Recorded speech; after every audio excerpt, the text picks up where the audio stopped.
Welcome back to the Team to Beat Miami Heat podcast. My name is Amir. Before I get into today's episode, just want to thank everybody for subscribing to the podcast on Spotify. Also, thank you for subscribing on YouTube. If you guys can comment, share, and subscribe on YouTube, that would mean a lot to me. So thank you again.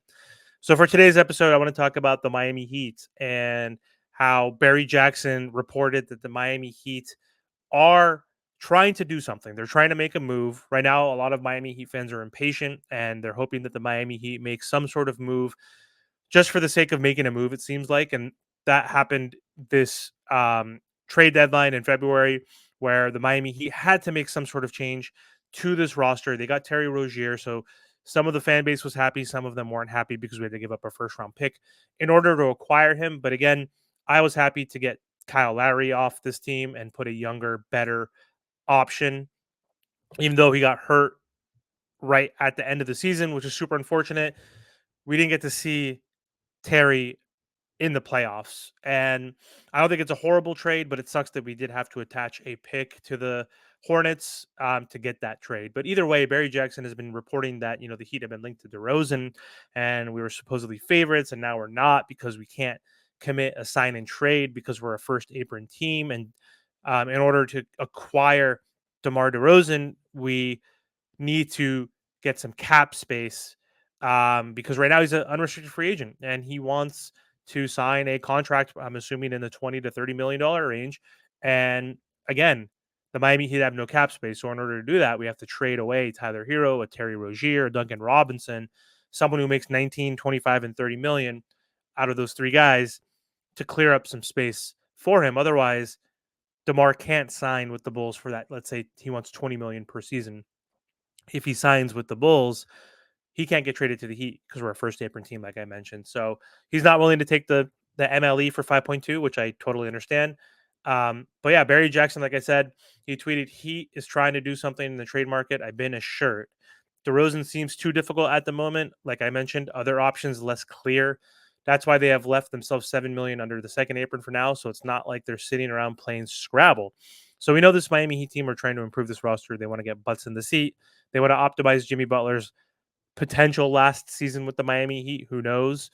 Or second to last season with the Miami Heat. We don't know where that's going to end up or how that's going to pan out. But with Jimmy, with Bam, with Tyler right now and Terry on this roster, they have some movable chips, but it's not going to be very likely that they get a really good player in return because what do they have to trade right now? They don't have more than one pick that they could truly trade.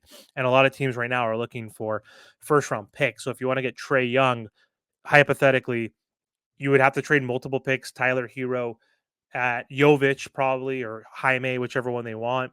We don't have that right now, and that might be too steep according to the Miami Heat.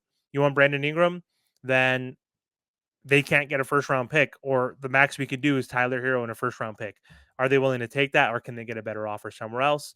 I'm assuming that's not too bad. Maybe Brandon Ingram is feasible, but if we do want to get a Lowry Marketing, Danny Ainge is going to want multiple first round picks. I'm assuming he's going to want 2, 3, or 4. Who the hell knows?